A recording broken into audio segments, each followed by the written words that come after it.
Olá, novamente de volta aqui, não é? Estudando juntos a Palavra de Deus. Todas as quintas-feiras nós estamos dedicando um tempo para refletir a respeito daquilo que Deus revelou na Sua Palavra, especialmente no Antigo Testamento. Então nós estamos dedicando esse tempo para buscar as principais lições, os principais eventos, aquelas coisas, né, que nos ajudam a compreender de forma mais clara, né, aquilo que Deus revelou, né, no Velho Testamento. Ok, gente, nós vamos orar, né? Vamos pedir que Deus esteja nos conduzindo, que de fato a gente possa receber de Deus, né, iluminação, compreensão das verdades da Sua palavra. Vamos orar. Pai, obrigado, Senhor, por este momento que nós podemos dedicar a Ti. Obrigado, Senhor, por Tua palavra, que é de fato lâmpada para os nossos pés e luz para os nossos caminhos. Realmente, Senhor, nós queremos receber cada vez mais da Tua luz, Senhor, para tudo aquilo que nós precisamos fazer, Senhor, para experimentarmos a Tua vontade, que é boa, perfeita e agradável. Ó Deus, vem nos conduzir. Nós te pedimos, ó Pai, em nome de Jesus. Amém. Amém, gente.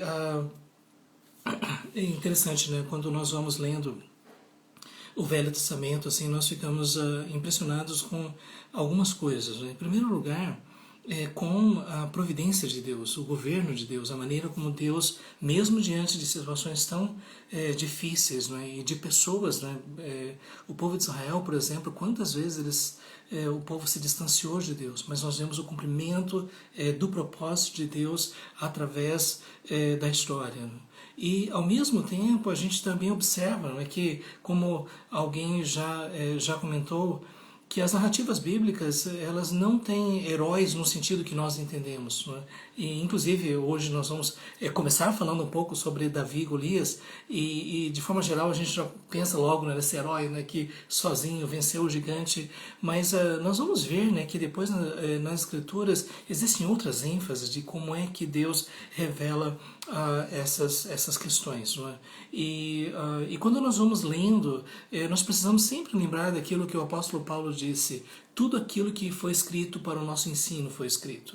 Então nós não podemos imaginar, né, de que Deus tenha orientado os escritores bíblicos a registrar esses fatos se eles não fossem relevantes para nós, se eles não tivessem uma lição, se eles se nós pudéssemos encontrar princípios para nortear a nossa vida, não é? Então a gente precisa estar atento em relação a isso. É um mundo diferente, é um mundo antigo, mas ao mesmo tempo, né, porque Deus é o mesmo, e a maneira como Ele age muitas vezes nos ensina, né, princípios para a nossa própria vida.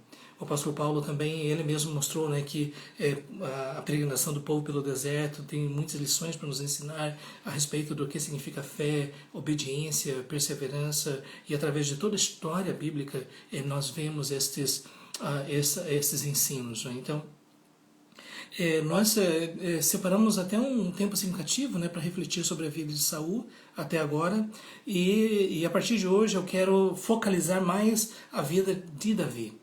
E lógico, né, que vai correr paralelo ainda sobre o rei Saul. Mas no capítulo 17 agora, né, lembrando, né, que Deus rejeitou Saul por causa da sua desobediência, e a partir de agora o que nós vemos é uma espécie de ladeira, de decadência, de afastamento.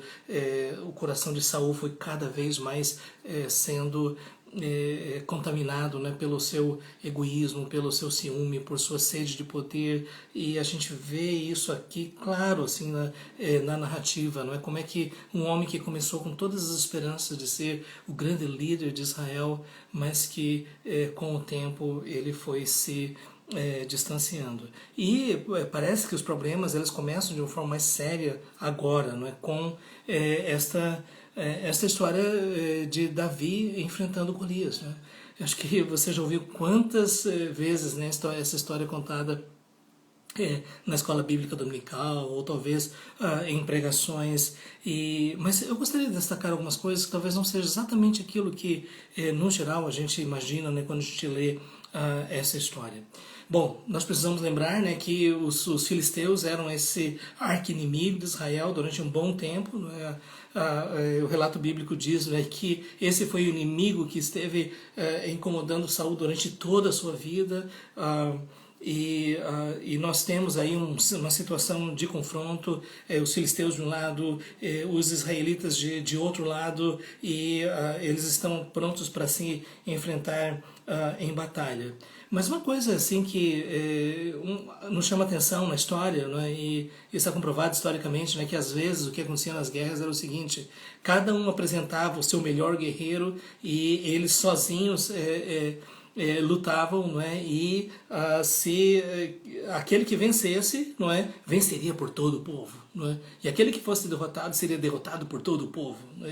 Isso é uma coisa assim interessante, né? Então, ao invés de todos os soldados, me parece que às vezes era basicamente o seguinte: para que tanta gente morrer, não é? Se a gente tem condições, né? Se ambos os lados estão dizendo nós concordamos que a gente vai, cada um chama o seu grande representante, o seu grande guerreiro, e vamos deixar eles guerrearem, e aquilo que for decidido, foi decidido.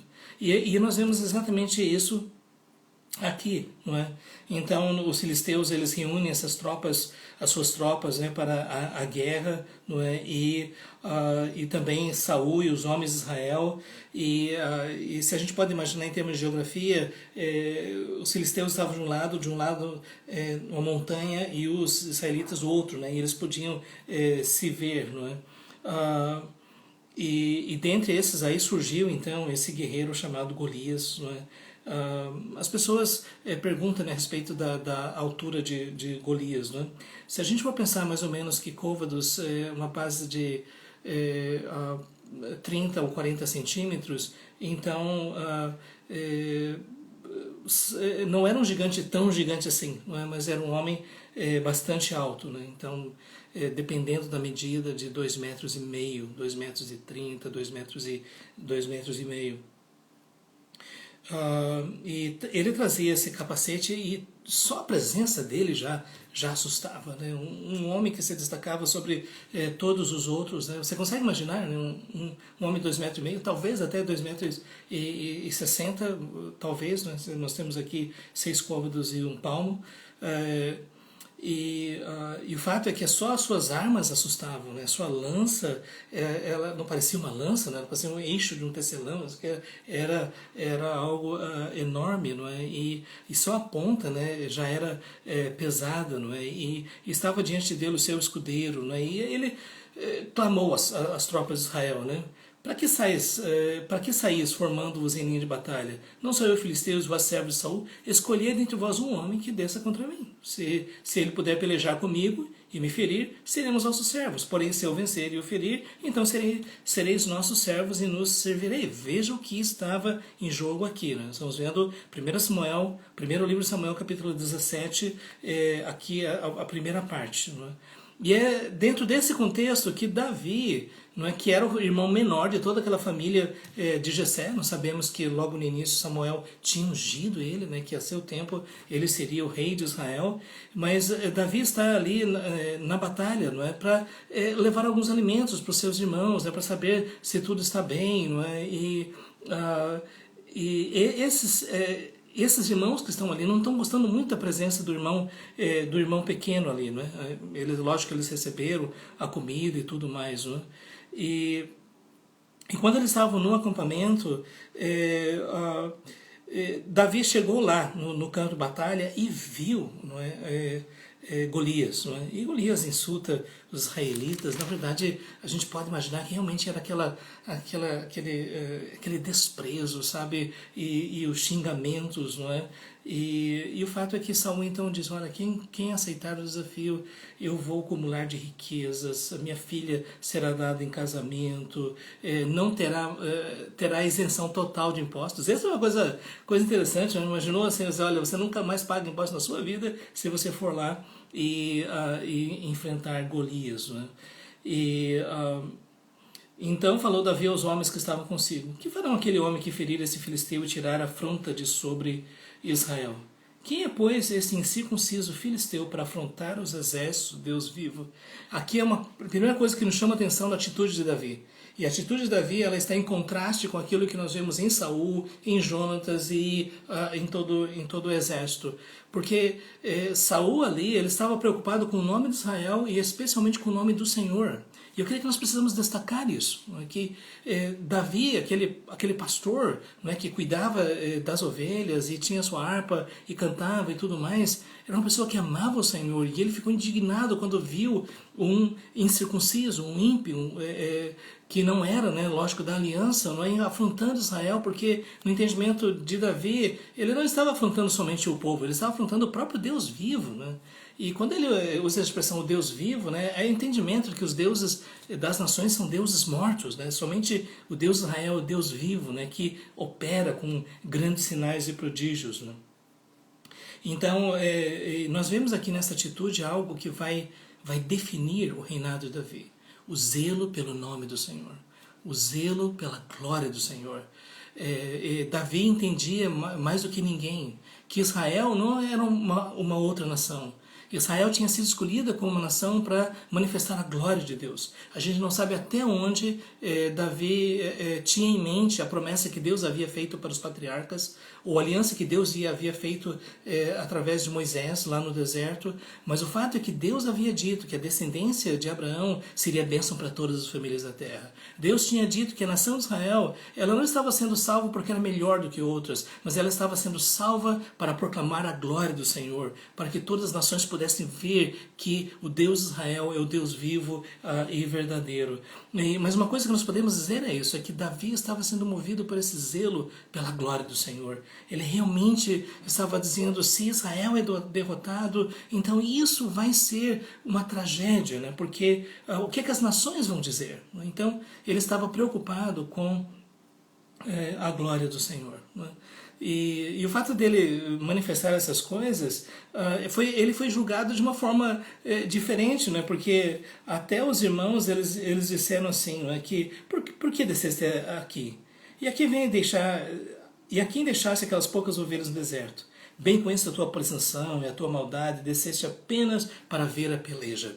Então nós temos aqui duas interpretações, não é? Davi está ali porque ele zela pelo nome do Senhor dos Exércitos. Já os irmãos estavam dizendo, você está aqui só porque você quer ver a guerra, não é? E essa é uma das grandes questões sobre essa leitura de motivações, não é? Por que você faz as coisas? Pessoas fazem as coisas, nós podemos observar que elas estão fazendo, mas o que move o coração delas? O que está ali realmente no íntimo? E é uma coisa muito difícil realmente você julgar as motivações. Os irmãos de Davi, né, que conheciam ele, sabem, não, esse menino que está aqui só para ver a guerra, né? Mas Davi estava com seu coração indignado por ver a realidade, né, que o nome de Deus estava sendo desonrado, e por isso Davi se oferece para enfrentar Golias. Sabe, eu confesso assim que essa história para mim é impressionante, não é? Porque se você tivesse, né, um menino, não sei qual a idade dele, se era adolescente ainda, possivelmente, e aceitar que ele fosse para lá, não é? Mas o que nós temos é isso, né, que o pessoal ouviu Davi falando, né, e disseram para Saul, olha, ele tá aqui e ele está pronto, ele está pronto a desafiar, né? Davi disse para Saul, não desfaleça o coração de ninguém por causa dele, o teu servo irá e pelejará contra o filisteu. Você consegue imaginar isso daqui, não é? Talvez o Saul ia dizer, quem é esse menino que ele está dizendo? Olha, não fica desanimado, não, eu vou lá e eu vou derrotar ele, não é? Isso não tinha nada a ver com presunção, tinha a ver com o zelo pelo nome do Senhor. Porém Saul disse a Davi, contra o filisteu não poderás ir para pelejar com ele, pois tu és ainda moço e ele guerreiro desde a sua mocidade para todos os efeitos. Isso era uma coisa inconcebível. Agora o que nos chama a atenção é o seguinte, é que Davi tinha experiência de enfrentar perigos, não é? Ele mesmo diz, não é, que quando ele estava apacentando, quando via um leão, ele atacava o leão ou o urso. Então, veja bem, aqui diz, não é, de que ele feriu o leão, ele feriu o urso, livrou o cordeiro da sua boca. Aqui ele estava dizendo, né, que no caso, não sabemos se possivelmente é o urso, né? Agarrei-o pela barba e o feri e o matei, né? Então, esse daqui, então não imagina, né, que Davi era um menino frágil, coisas desse tipo. Ele era muito corajoso, não é? E o fato é que ele estava dizendo, olha, eu tenho experiência em enfrentar perigos, né? E por isso eu quero ir para lá, não é? E ele diz aqui, o teu servo matou tanto o leão como o urso, esse incircunciso filisteu será como um deles. porquanto afrontou os exércitos do Deus vivo. Aqui está o que estava movendo o coração dele. Era o zelo pelo nome do Senhor. Porque os filisteus estavam zombando, estavam escarnecendo do povo de Israel e assim, por consequência também, a própria honra e a glória do Deus de Israel. E aí nós vemos, Saul aceitou vestir ele da armadura, mas não tinha nem como, né? Saul era um homem alto e forte, já uma pessoa experiente de guerra, e diz, não adianta, né? Davi até aceitou tentar provar, mas lógico que não dava certo, né? E Davi diz, não, o que eu preciso é somente da minha funda, só isso, mais nada, não é? E isso não chama atenção, né? Porque depois de tudo, Davi realmente não tinha experiência de guerra com espada, com lança, mas ele sabia usar a funda. E aqui está uma coisa que nos chama a atenção, né, sobre as habilidades. Não é? Primeiro, a experiência que ele tinha com o pastor. E segundo, a experiência que ele tinha em usar a funda. Que pareciam ser coisas tão simples, né? Mas não sei se você sabe, em época de guerra, a funda era uma das grandes armas. Nós não estamos falando de uma coisa simples, dependendo do comprimento, né, das tiras de couro, né, e da pedra, e quando essas fundas, né, elas eram giradas, elas ganhavam um impulso poderoso, né, então era uma arma perigosíssima, e Davi sabia manejar, né, e Davi então foi enfrentar o gigante, né. E pode imaginar, né, quando Golias viu Davi, disse, isso como é que pode, né? O próprio Golias disse, sou eu algum cão para vires a mim com paus? E pelos seus deuses amaldiçoou o filisteu a Davi. Pior ainda, né? Porque Davi estava ali porque ele zelava pelo nome do Senhor dos exércitos, né? E vem a mim e darei a carne às aves do céu, às bestas feras do campo. Sempre aquela questão antes do confronto, né? Trazendo palavras ao outro. E Davi diz, tu vens contra mim com espada e com lança e com escudo. Eu, porém, vou contra ti em nome do Senhor dos exércitos, o Deus dos exércitos de Israel, a quem tens afrontado. E aqui nós observamos, né, a absoluta confiança, fé, segurança de Davi. Ele sabia que ele não estava indo sozinho, era o Senhor que pelejava por ele, e ele foi ousado em dizer, hoje mesmo o Senhor te entregará nas minhas mãos, ferir-te-ei, tirar-te-ei a cabeça e os cadáveres no arraial dos filisteus darei, hoje mesmo, as aves do céu, as bestas feras da terra, e toda a terra saberá que há Deus em Israel. Então, aqui está toda a questão. É o nome do Senhor, é a glória do Senhor. E Davi, ele está enfrentando Golias por causa do Senhor. Verso 47 diz, saberá toda esta multidão que o Senhor salva não com espada, nem com lança, porque do Senhor é a guerra, e ele vos entregará nas nossas mãos. Você consegue sentir isso? Assim, quando eu paro a pensar em Davi, que ousadia, que fé, que segurança, nesse momento. E então você pode imaginar, né, quando um está indo na direção do outro, não é? O que Davi fez? Davi meteu a mão numa forja, tomou ali uma pedra e com a funda atirou, não é?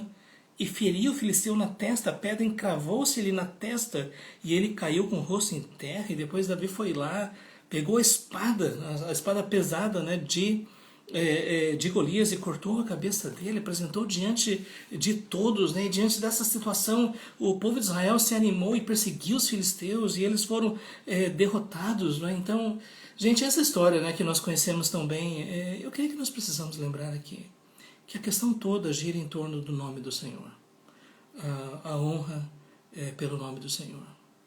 E se existe algo, né, que deve ser uma motivação em nosso coração, é isso, né? Que o nome de Deus seja honrado, o nome de Deus seja glorificado, né? Quantas vezes os inimigos de Deus afrontam o nome de Deus, escarnecem, desprezam, zombam, não é? Mas o fato é que Deus é o Deus vivo, não é? E Ele opera com grande poder, não é? E manifesta a sua glória, não é? E o que Deus pede de nós é esse tipo de zelo pelo seu nome e ao mesmo tempo essa confiança, não é? Às vezes nós podemos ficar intimidados, né, diante de todos os desafios que nós enfrentamos em nosso dia a dia. A gente pode ficar preocupado com o nível de secularização, maldade, moralidade do mundo ao nosso redor. Sabe, quando a gente vê como é que a mídia, a educação, os governos, tantas áreas da sociedade tão corrompidas, tão cheias de maldade. Não é? Mas eu creio que nós podemos dizer aqui a partir dessa história, não é, que nós zelamos pelo nome do Senhor, não é? E que nós estamos prontos para fazer a vontade de Deus. E por mais ameaçador ou intimidador que seja, não é? A gente vê, né, como o apóstolo Paulo e tantos outros, né, que enfrentaram situações seríssimas, mas me parece que eles estavam dizendo uma coisa tão parecida: eu vou a ti em nome do Senhor dos Exércitos, o Deus vivo, não é? E por isso nós não vamos nos deixar intimidar, né, por causa do poderio, né, da influência daquelas pessoas que não temem a Deus. Agora, só uma questão, né? Hoje nós podemos dizer que pessoas não são nossos inimigos. Pessoas são vidas que precisam ser alcançadas e precisam ser salvas. Mas de qualquer forma, nós precisamos lembrar, né, que o apóstolo Paulo diz que a nossa luta não é contra a carne e o sangue, mas contra principados e potestades, contra as forças espirituais do mal nas regiões celestes. Infelizmente, existe um ramo hoje em dia no cristianismo, né, que acredita que principados e potestades são as forças da sociedade, as estruturas injustas da sociedade, coisas desse tipo. Eles acabam descartando totalmente a ideia de um mundo espiritual. Mas nós precisamos lembrar de que por trás da idolatria, por trás dessa adoração aos deuses como havia ali estava também a realidade espiritual do diabo e os demônios, e ainda hoje nós vemos essa realidade, e eu creio que é por isso que nós podemos trazer para a nossa realidade essa questão de que a nossa luta agora não é contra a carne e o sangue, mas contra principados e potestades, e é por isso que nós precisamos firmar. E ao mesmo tempo eu diria assim, que Deus vai usar você a partir de quem você é, a partir das suas habilidades, a partir dos seus talentos, mas Ele vai usar tudo isso para a sua glória, para que as pessoas possam saber que é Ele que está fazendo, que não somos nós. Não é o nosso poderio, a nossa capacidade, mas é Deus quem faz para o louvor da sua glória. Outra questão que nós precisamos lembrar é que nós sabemos que Davi, ele representa Cristo no Velho Testamento. Isso o descendente de Davi é aquele que vai trazer a salvação, é o Messias, é o ungido do Senhor. E é por isso que nessa história nós precisamos lembrar que da mesma forma como Davi enfrentou Golias, o próprio Senhor Jesus expôs os principados e potestades à vergonha na cruz, e através da sua ressurreição ele mostrou que ele conquistou a vitória, a salvação, a redenção do seu povo, e que nós estamos caminhando para o fim da história, não é, quando Satanás vai ser derrotado de forma definitiva e absoluta, não é? Davi, aliás, Jesus, o filho de Davi, é aquele que vai derrotar os inimigos de Deus de forma absoluta para sempre. Né? Só um detalhe aqui, né, sobre essa questão, né, de associar Davi com o próprio Senhor Jesus. Alguém até já comentou, né, que se a gente for tentar fazer um comparativo, na verdade nós não somos Davi, nós somos os israelitas que estão acuados e medrosos, né, com medo do que vai acontecer, né? Porque o verdadeiro Davi realmente é Jesus, né? É aquele que enfrentou o inimigo em nosso lugar, né, e obteve a vitória, né, e por isso hoje nós podemos celebrar, né, a vitória que Jesus conquistou na cruz. Essa é só uma aplicação, né, à luz do Novo Testamento. No capítulo... Bom, a partir daqui Saul então pergunta, não é, sobre de quem és filho e tudo mais, e aqui começa o relacionamento de Davi com Saul. Uma coisa que também nos chama a atenção é a amizade de Jonatas para com Davi, não é? Com o tempo, e aqui a gente está bem resumido, né? Na verdade foi um tempo significativo, né? Que depois eles estavam juntos, não é? E Davi e Jonatas fizeram uma aliança, não é? Porque Jonatas o amava como a sua própria alma, não é? É uma coisa tão perversa, não é? De algumas pessoas terem dito que isso daqui era um relacionamento homossexual. E na verdade não tem nenhum fundamento. A gente sabe pelas escrituras, a gente sabe pelo temor de Deus que Davi tinha, que não era dessa forma. E é uma pena que pessoas possam de alguma forma distorcer uma coisa tão importante como a amizade, não é? A Bíblia diz que há amigo mais chegado por irmão. A amizade é uma das coisas mais importantes que nós podemos ter em nossa vida. E nós vemos aqui Davi e Jonatas, né, como um grande exemplo de verdadeira amizade, não é? E então isso depois lá na frente vai trazer problemas, não é? E o fato é que depois de tudo, depois da vitória, não é, de Davi, né, Davi começou a assumir responsabilidades no exército. E o fato é que ele liderava, né, os ataques aos filisteus e ele obtinha grandes vitórias. Aí começou a surgir um problema. Porque quando Saul saía, né, o povo celebrava. Quando Davi saía e voltava, né, das batalhas. Né? Quando Davi saía e voltava, o povo celebrava.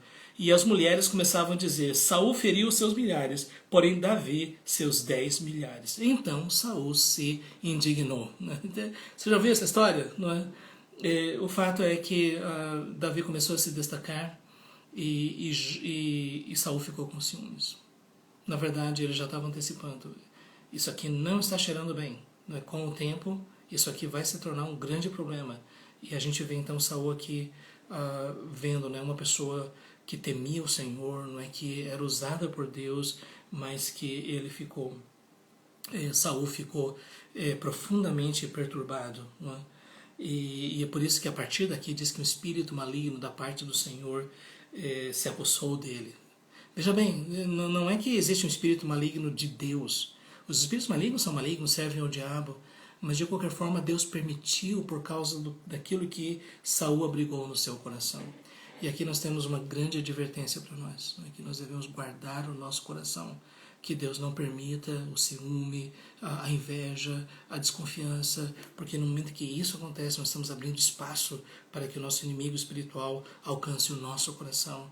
Nós o tempo todo precisamos vigiar. Nesse caso aqui, Saul não vigiou. Ele deixou que esses sentimentos terríveis e destrutivos entrassem no seu coração, não é? A tal ponto de querer matar a Davi. E ele já tentou pela primeira vez com a sua lança matar a Davi. Você percebe que coisa assustadora, não é? E Davi continuava vencendo, não é? E novamente, então, nós temos aí no capítulo 18, verso 17, né? Disse Saul a Davi: eis aqui Merabe, minha filha. Não é? E veja, quando Saul faz isso, na verdade ele está oferecendo a mão da sua filha como uma estratégia para matá-la. Observa aqui: minha filha mais velha, que te darei por mulher, sei-me somente filho valente e guerrei as guerras do Senhor. Porque Saul dizia consigo: não seja contra ele a minha mão, e sim a dos filisteus. Então você pode observar, a princípio, Saul disse assim: eu vou enviar ele para o campo de batalha e ele vai morrer lá. E o que nos chama a atenção é que Saul continua usando a linguagem da fé. Ele continua falando sobre o Senhor. Você vai ver isso, não é? Mas o coração dele já estava totalmente contaminado, né? E o próprio Davi não percebia essa malícia, né? E ele simplesmente estava dizendo: quem sou eu? Não é? E aí nós temos, né, Mical, né, que é oferecida, né, porque depois de tudo foi oferecida Merabe, mas houve mudança e no caso foi Mical, né, que casou com Davi. Mais na frente a gente vai ver, né, de que isso não vai dar certo, não é? E verso 21, capítulo 18 diz: eu lhe a darei para que ela lhe sirva de laço e para que a mão dos filisteus venha a ser contra ele. Veja só a estratégia de Saul: eu vou dar a mão da minha filha, Mical, porque ele vai guerrear e ele vai morrer no campo de batalha. E com palavras muito sedutoras, né? Ele diz: falai confidencialmente a Davi, dizendo: eis que o rei tem afeição por ti, e todos os teus servos te amam. Consente, pois, em ser genro do rei. Você percebe? O propósito de Saul era matar Davi, mas a conversa era: você é muito especial, né? Você é muito querido, né? E a gente vê assim essa falsidade, a malícia, né, que já estava tomando conta do rei Saul. Né? E agora, como é que Saul iria conseguir atingir o seu objetivo? Ele diz: Davi, eu só quero de você como dote, né, para casar com a minha filha, sem prepúcios. Não é? E nós estamos falando aí, né, da parte do órgão sexual desses soldados filisteus, né, você vai trazer para mim. Davi foi lá e trouxe. Não é? E ele lograva êxito. Você imagina a decepção de Saul, dizendo: eu pensei que com isso daí ele iria morrer no campo de batalha, mas o fato é que ele venceu e ele cumpriu aquilo que eu disse. Né? Então, a partir daqui a gente vê esse relacionamento, né, de Saul com Davi. Né? E chega um certo momento então que Jonatas intercede por Davi, e Jonatas, né, amigo de Davi, falando com seu pai, dizendo: por que você está fazendo isso? Não existe razão nenhuma. Não é? E o próprio Jonatas, né, procurava aliviar isso daí, falar bem de Davi, não é? Dizendo que não havia nada, nenhum tipo de ameaça, nenhum tipo de problema. Não é? Como Jonatas disse aqui, capítulo 19, versículo 4. Não peque o rei contra seu servo Davi, porque ele não pecou contra ti. E os seus feitos para contigo têm sido muito importantes. E umas coisas que nós precisamos lembrar aqui nesse texto é exatamente a fidelidade de Davi para com Saul. Assim, era algo impressionante, não é? Então, tudo aquilo que Davi estava fazendo pelo bem do reino, em fidelidade ao seu rei. E se você duvida disso, veja lá na frente, né, quando ele teve a oportunidade de tirar a vida de Saul, dizendo, não vou tocar no ungido do Senhor. Daqui a pouco vamos falar um pouquinho mais sobre isso, né? E Saul então atendeu, né? Jonatas disse, tão certo como vive o Senhor, ele não morrerá.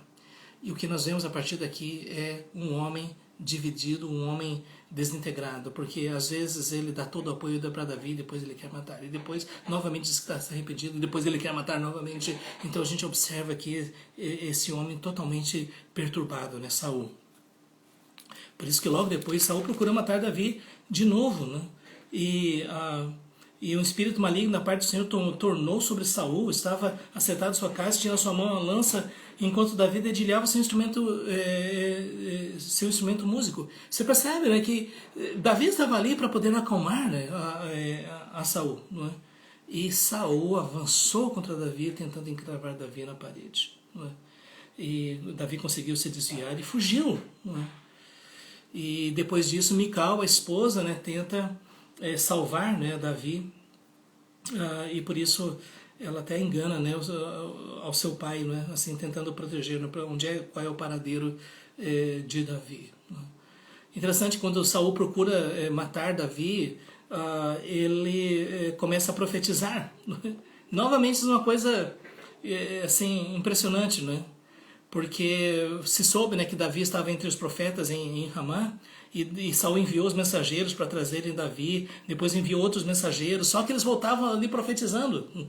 Na verdade, o Espírito de Deus não deixava que os mensageiros de Davi executassem, né, a ordem. Depois o próprio Saul foi lá e ele também começou a profetizar. E isso mostra assim a soberania de Deus, né, mostrando assim que quando Deus quer cumprir o seu propósito, ele vai cumprir, não é? E deve ter sido uma frustração muito grande para Saul, né? Porque ele mesmo, né, que dizia assim, esse povo volta profetizando, né? Eu mesmo vou lá, e ele também começa a profetizar. A gente não sabe exatamente como isso aconteceu. Possivelmente eles realmente eram tomados pelo Espírito de Deus e começavam a anunciar a palavra de Deus debaixo de um grande poder. E é basicamente isso que nós temos aqui. Veja só no capítulo 19, verso 24. Também ele despiu a sua túnica e profetizou diante de Samuel. E sem ela, esteve deitado em terra todo aquele dia e toda aquela noite, pelo que se diz. Está também Saul entre os profetas? Aqui uma coisa que nos chama atenção é isso, né? Que nem sempre a manifestação de dons espirituais significa que a pessoa está bem espiritualmente. E para mim o exemplo de Saul é uma dessas realidades. Deus soberanamente falando, lá na história de Números, né, usou até mesmo uma mula para falar. Não é? Então o fato é que esses poderes carismáticos que Deus dá, você vê o caso de Sansão. Né? Sansão estava longe de ser um homem temente ao Senhor, mas ainda assim o Espírito de Deus se apossava dele, não é? E ele conseguia grandes vitórias. E aqui no caso de Saul também, não é? E o que eu observo é basicamente isso. Deus dizendo, eu sou soberano. Não é? Você não vai fazer o que você está pensando em fazer. Não é? E isso deve trazer um conforto ao nosso coração. Não é? Porque, como disse o apóstolo Paulo, aquele que começou a boa obra em vós há de completá-la até o dia de Cristo. Não é? Ainda que pessoas, homens se levantem, ainda que tantas coisas deem errado na nossa perspectiva, mas Deus cumpre o seu propósito. Não é? E ele faz isso para a sua glória. No capítulo 20, então, Davi fugiu da casa dos profetas, não é? E ele mesmo diz, o que eu fiz? Qual é a minha culpa? E qual é o meu pecado diante de teu pai que procura tirar-me a vida? Veja novamente, Davi diz, o que foi que eu fiz? Não é?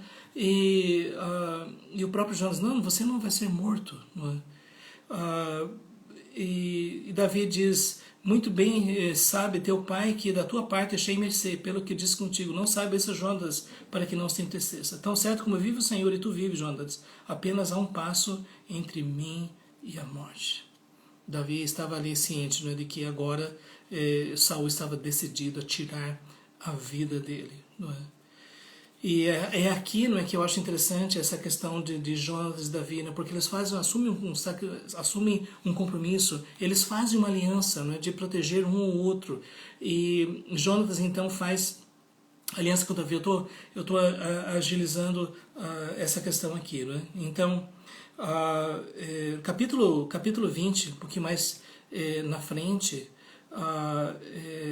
eles procuram conversar, né, dizendo assim, olha, eu vou dizer para você, né, como é que está a situação. Então, Davi estava muito preocupado e Jonatas disse, não, eu vou dizer o que está acontecendo. Né? E eles fazem então essa aliança. Disse Jonas a Davi, o Senhor Deus Israel seja testemunha. Amanhã ou depois de amanhã, a estas horas sondarei meu pai. Se houver algo favorável a Davi, eu te mandarei dizer. Mas se meu pai quiser te fazer mal, faça com Jonatas o Senhor, o que a este aprouver. E a gente vê então Jonas dizendo, seja o Senhor contigo, como tem sido com o meu pai. Você vê, né, a simplicidade de Jonatas. Assim, muitas vezes a gente não para pensar, né? Aqui está um jovem temente ao Senhor, amigo de Davi, mas ao mesmo tempo submisso ao seu pai, e até onde ele conseguia ver, né, honrava o seu pai, apesar de reconhecer, né, que o seu pai estava fazendo muitas coisas erradas. Né? E Jonatas fez aliança com Davi. Vingue o Senhor os inimigos de Davi. Jonatas fez jurar Davi de novo pelo amor que ele tinha, porque Jonas o amava com todo o amor de sua alma. Não é? E, na verdade, Jonatas aqui, ele já estava percebendo que haveria possibilidade, sim, de Davi se tornar rei. Não é? E Jonatas, então, estava dizendo, não se esqueça de mim, não se esqueça dos meus descendentes. Não é? E é nesse momento que Saul sabe dessas conversas e o próprio Saul pergunta, né, numa festa da lua nova, né, onde é que está Davi? Não é? E essa questão, ele foi para Belém e tudo mais. O fato é que Saul fica irado com seu filho. Filho de mulher perversa e rebelde, não sei eu que elegesse o filho de Jessé para a vergonha tua e para a vergonha do recato de tua mãe? Pois enquanto o filho de Jessé viver sobre a terra, nem tu estarás seguro, nem seguro o teu reino, pelo que manda buscá-lo agora, porque deve morrer. Você consegue imaginar isso? Veja bem, Saul estava pensando em termos estratégicos, ele estava correto, no sentido assim de que Davi, com todas as vitórias que ele tinha alcançado, toda a aprovação do povo e tudo mais, haveria de chegar um momento, né, que Davi iria reinar. E por isso Saul disse, eu vou matá-lo, porque senão ele vai tomar o meu lugar. Não é? E o fato é que Saul ficou tão irado que atirou uma lança contra o seu próprio filho. Você vê como é que está o coração de Saul nesse momento. E aí Jonatas vai dizer para Davi, a situação está séria, realmente não vai ter jeito. Não é? E aqui diz, né, indo os rapazes, eles fizeram aquele trato, né, olha, quando o meu servo, né, eu vou tirar umas flechas, ele vai para lá, não é? E era o sinal, né, para dizer se Saul estava ou não favorável. Os seus servos nem entenderam nada, mas o fato é que Jonatas disse, né, que realmente a situação não estava boa. Capítulo 20, verso 41, indo-se o rapaz, levantou-se Davi do lado sul e prostrou-se rosto em terra 3 vezes. Você consegue imaginar essa cena? Davi diante de Jonatas. Davi 3 vezes se prostrou em terra. E beijaram-se um ao outro e choraram juntos. Davi, porém, muito mais. Disse Jonatas a Davi, vai-te em paz. Porque juramos ambos em nome do Senhor, dizendo, o Senhor seja para sempre entre mim e ti, entre a minha descendência e a tua. Então se levantou Davi e se foi. E Jonatas entrou na cidade. Você pode imaginar o coração de Davi, dizendo, eu servia o meu povo, eu servia o rei, eu sou amigo do filho do rei, mas eu tenho que ir embora. E essa despedida foi terrível. E Davi então vai para Aimeleque, não é? E para a cidade de Nobe.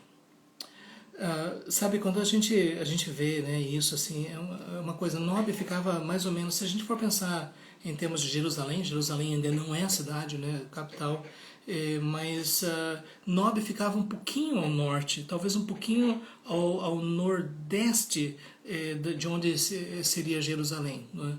E ali estava o sacerdote Ahimelech, né? Ele ficou tremendo porque ele já estava percebendo essa tensão toda dentro do reino, ele já estava percebendo, né, as atitudes de Saul, não é? E Davi procurou tranquilizá-lo, e Davi disse: eu só quero pães, não é? E o sacerdote disse que só vinha os pães da proposição. E isso é que depois Jesus menciona, não é? Sobre o fato de que Davi comeu os pães da proposição. Eram pães que eram oferecidos no altar, depois eles eram retirados, e como eram retirados, eles deveriam ser dedicados ao Senhor. Mas aqui a gente vê a Ahimelech, né, percebendo o sentido, né, de que esses homens agora precisavam de alimento, e ele deu então, não é? E isso mostrou, né, depois Jesus fez um comentário sobre isso, né, de que a adoração ao Senhor deve servir ao propósito do bem do seu povo. E o fato é que havia entre eles um homem mau chamado Doeg, né, um espião. Davi disse: você tem alguma espada? Ele estava sem nada, não é? E ele levou a espada de Golias, aquela espada, não é, imensa, não é, que Golias usava, não é? Então Davi fugiu, não é? E ele foi a Aquis, rei de Gate. Então, agora aqui está uma questão interessante, né? Porque Aquis era a cidade de um rei filisteu, não é? O inimigo, arqui-inimigo de Israel. E os próprios servos de Aquis estavam dizendo: como é que ele está vindo aqui? Você não se lembra daquilo que as mulheres estavam cantando? Saul feriu os seus milhares, porém Davi os seus 10 milhares, não é? E ele teve medo. A pessoa: eu estou chegando aqui, eles vão me matar, porque eles sabem que eu fiz campanhas por Saul contra os filisteus, não é? Só que daí nós temos uma coisa assim interessante, né? Davi, para se proteger, ele se fez de doido. Isso é uma história assim. Você consegue imaginar o que é isso, né? Então, Davi, ele diz que em cujas mãos se fingia de doido. Você consegue imaginar um homem todo se contorcendo, e ele ficava mexendo nas coisas, nas portas, e deixava correr a saliva pela barba. E interessante, até um pouquinho engraçado, né, quando disse Aquis aos seus servos: bem vezes que este homem está louco. Por que me trouxestes a mim? Faltam-me a mim doidos para que trouxesses este para fazer doidice diante de mim? Há de entrar esse na minha casa, é engraçado, né? Mas o fato é que Davi fez isso estrategicamente, né, para que ele não fosse morto. E ele ficou, então, na casa de Aquis. E uma coisa que realmente a gente fica pensando, né? Eles cultivaram um relacionamento de amizade, e mesmo aqui sendo filisteu, não é? Mas depois de tudo ele não pôde permanecer ali, não é?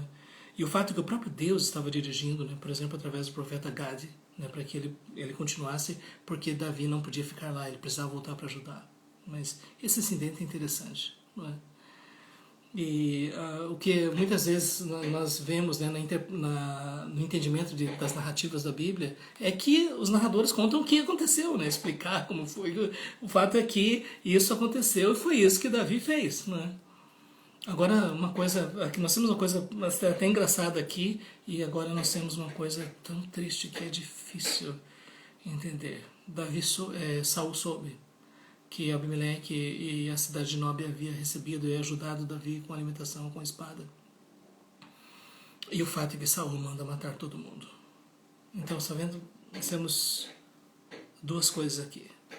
Esse capítulo aqui, 22 de 1 Samuel, para mim é um dos capítulos mais trágicos e mais tristes, não é, que nós vemos no livro de Samuel. Não é?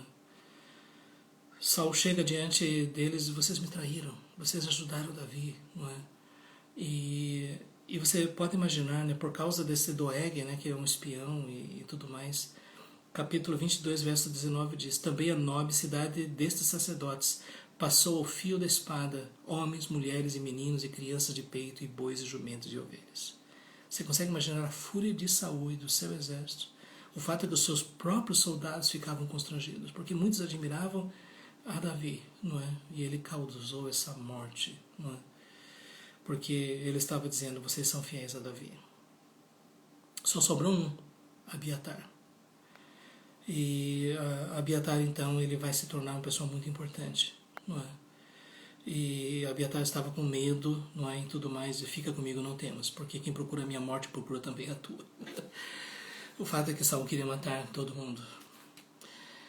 Você percebe assim, né, aquilo que eu estava dizendo, né, o que foi que aconteceu com Saul, né, que o coração dele ele chegou a esse ponto de tamanha maldade, não é? Você pode imaginar, né, o sentimento de Davi, né? Eu creio que às vezes ele dizia, eu sou culpado disso. Esse povo todo inocente morreu por minha causa. Né? E no capítulo 23, então, Davi soube, né, que uma cidade de Israel, Keila, ela ficava relativamente perto da fronteira dos filisteus. Né? E os filisteus atacaram essa cidade. Né? E ele consulta o Senhor.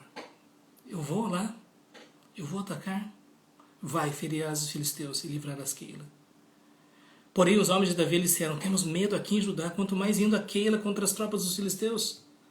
Então Davi tornou a consultar o Senhor, e o Senhor lhe respondeu, dispõe-te, desce a Keila, porque te dou os filisteus nas tuas mãos. Você percebe?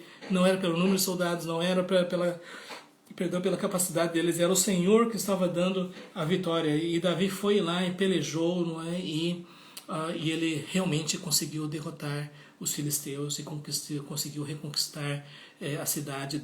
Davi salvou os moradores de Keila, não é?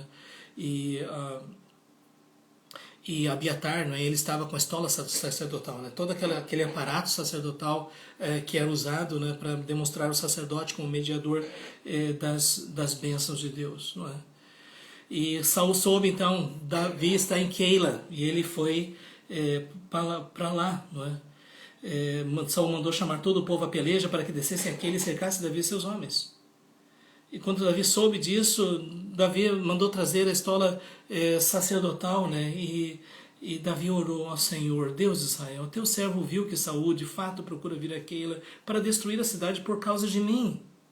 Entregar-me-ão os homens de Keila nas mãos dele? Descerá Saul com teu servo, como teu servo ouviu? Ah, Senhor Deus de Israel, faze-o saber ao teu servo. E disse o Senhor, descerá. Então quando ele soube que não tinha jeito, Davi, né, buscou a direção do Senhor, e Davi então fugiu. Quando Saul soube disso, né, eles saíram sem rumo certo. Você pode imaginar o que é isso? Junta todo mundo. Para onde a gente vai a gente não sabe, mas a gente não pode mais ficar aqui. Né? E quando Saul soube disso, ele cessou de perseguir. Aí Davi permaneceu no deserto, ficou na região montanhosa. Você pode imaginar, né, de lugar em lugar, montando acampamento com seus homens, não é? E finalmente Davi e Jonatas novamente se encontram, não é? E Davi esteve no deserto de Zífer, não é? E se encontrou com Jonatas. Não é? Jonatas, não temas, porque a mão de Saul meu pai não te achará, porém tu reinarás sobre Israel, e eu serei contigo. Percebe? Jonatas aqui, ele está ciente, né, de que o reinado de seu pai vai terminar e que Davi vai ser o rei de Israel. E eles fizeram uma aliança perante o Senhor. Não é?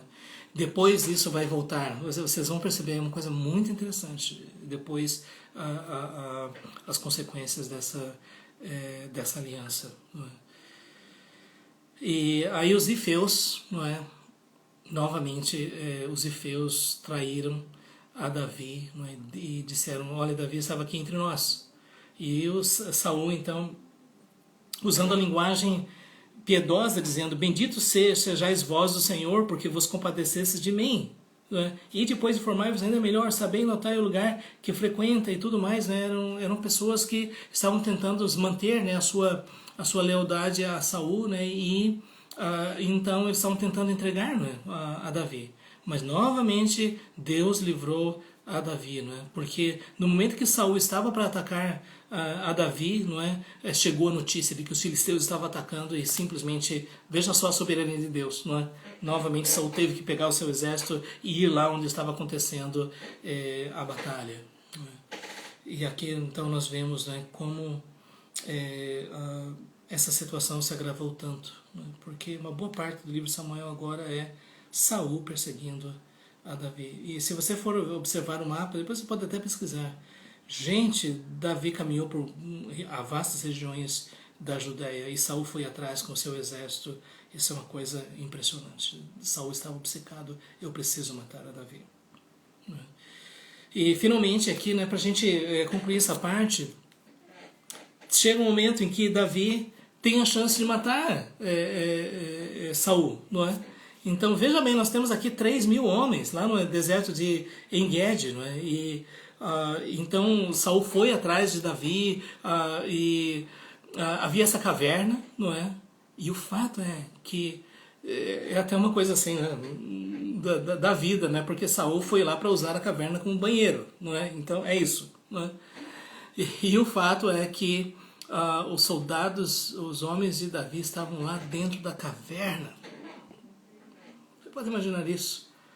E os soldados de Davi estavam dizendo: chegou a nossa oportunidade, vamos matar ele agora, não é? E veja só, e aqui uma coisa que nos chama muita atenção. Disse aos seus homens, 24:6, o Senhor me guarde de que eu faça tal coisa ao meu Senhor, isto é, que eu estenda a mão contra ele, pois é o ungido do Senhor. Com essas palavras, Davi conteve seus homens e não lhes permitiu que se levantassem contra Saul. Retirando Saul da caverna, prosseguiu o seu caminho. Você lembra que Saul foi lá, ainda cortou um pedaço, né, das vestes de Saul, e depois disso ele sai da caverna e fala com Saul e os soldados, não é? E o fato é que Davi diz: por que Saul, por que você dá ouvido às pessoas que estão perto de você? Por que você acredita que eu quero fazer mal a você? Daí, o próprio Davi estava dizendo: vocês viram com seus próprios olhos, eu tive a chance de matar, mas eu disse: não estenderia a mão contra o Senhor, pois é o ungido de Deus. E Davi disse: olha, pois meu pai, vi aqui a orla do teu manto na minha mão. No fato de eu cortado a orla do teu manto sem te matar, reconhece e vê que não é em mim nem mal nem rebeldia, e não pequei contra ti, ainda que andas à caça da minha vida para me atirares. Julgue o Senhor entre mim e ti, e vingue-me o Senhor a teu respeito, porém a minha mão não será contra ti. Gente, vocês não ficam impressionados com isso, não é? Assim, eu creio que aqui nós temos uma lição tão importante em relação a essa questão da liderança, não é? Porque eu sei que existem líderes inescrupulosos que usam esse texto para ameaçar os seus liderados. Dizem assim: olha, ninguém me critique, ninguém se levante contra mim, porque eu sou ungido do Senhor, se você se levantar, Deus vai castigar você, e coisas assim. Então existem líderes que fazem isso e abusam desse texto. Mas o princípio de autoridade, de liderança está aqui realmente. Quando Deus constitui uma pessoa e coloca sobre essa pessoa a unção, então nós devemos respeitar a liderança estabelecida. Não significa que a gente deva concordar com tudo, como a gente vê no caso de Davi, mas que nós devemos esse respeito. Aliás, uma das questões mais importantes quando a gente pensa sobre liderança é que um bom líder, ele primeiro reconhece a autoridade de liderança. Ele primeiro sabe obedecer, ele sabe ser submisso e ele sabe respeitar a liderança constituída.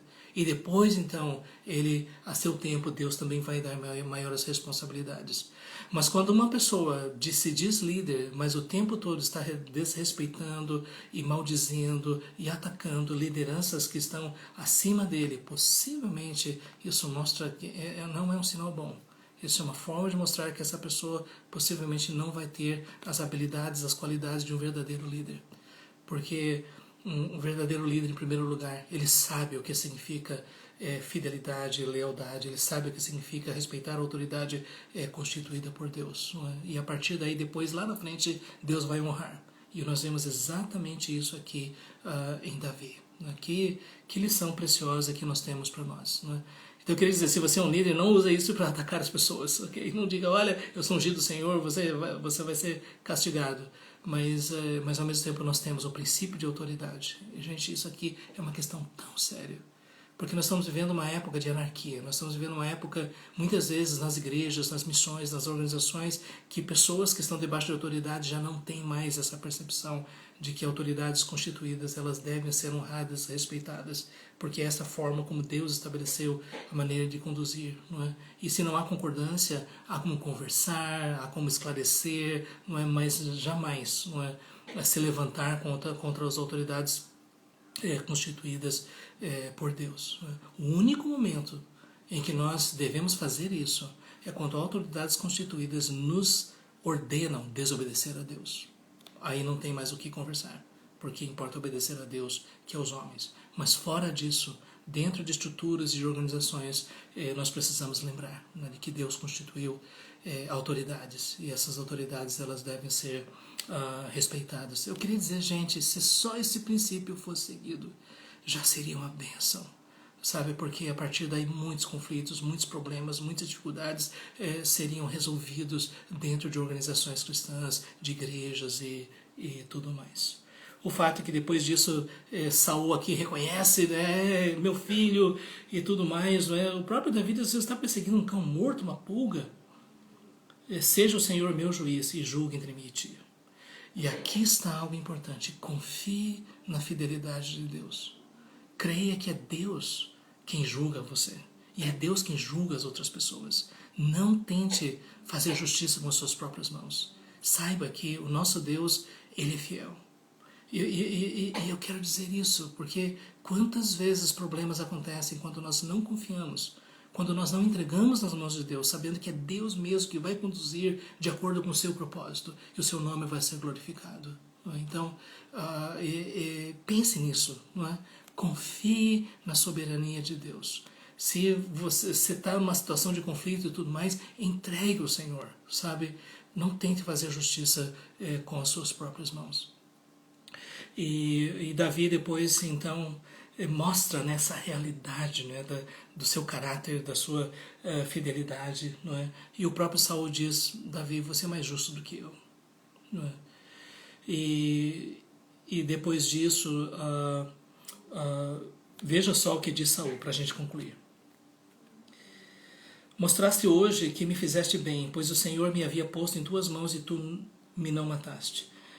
Porque quem há que, encontrando o inimigo, o deixa ir por bom caminho? O Senhor, pois, te pague o bem pelo que hoje me fizeste. Agora, pois, tenho certeza de que serás rei e de que o reino de Israel há de ser firme na tua mão. Portanto, jura-me pelo Senhor que não eliminarás minha descendência, nem desfarás o meu nome da casa de meu pai. Então jurou a Davi. Nós chegamos a esse momento em que, de fato, nós temos o reconhecimento do próprio Saul. Davi vai ser rei. Não tem mais dúvida. Não é? E isso não simplifica as coisas, ainda as coisas vão ficar complicadas ali na frente, não é? Mas depois nós vamos ver que Davi manteve a sua promessa em relação à casa de Saul, em relação a Jonatas, não é? E isso mostra o caráter de Davi. A gente sabe que lá na frente, infelizmente Davi também vai pecar contra o Senhor. Mas nós estamos vendo aqui o modelo, né, de alguém que teme o Senhor, não é? E que realmente é movido por princípios seguros, não é? E esse exemplo, eu creio, deve servir de grande inspiração para nós. Ok? Então, gente, nós estamos concluindo aqui, não é? Esse nosso momento de estudo. E, se Deus quiser, na semana que vem, então, estamos concluindo o livro de 1 Samuel. Não é? Inclusive, tem coisa interessante aí pela frente, não é? Especialmente a questão de Saul e a consulta à médium de Endor. O que foi que aconteceu ali? Foi Samuel mesmo que apareceu ou não? Agora eu espero para a semana que vem a gente vai conversar sobre isso. A coisa não é tão simples assim como a gente imagina. Pessoal, até um próximo momento, né? Só lembrando, né, que aos domingos também estou ministrando agora pelo canal da Igreja Cristã da Aliança no YouTube e Facebook. Vocês podem procurar a Mensagem de Domingo, ok? Não estamos mais aqui no Instagram agora, então procure lá, né? Se inscreva no canal Igreja Cristã da Aliança, Facebook e YouTube. Deus abençoe a todos. Se Deus quiser, até um próximo momento.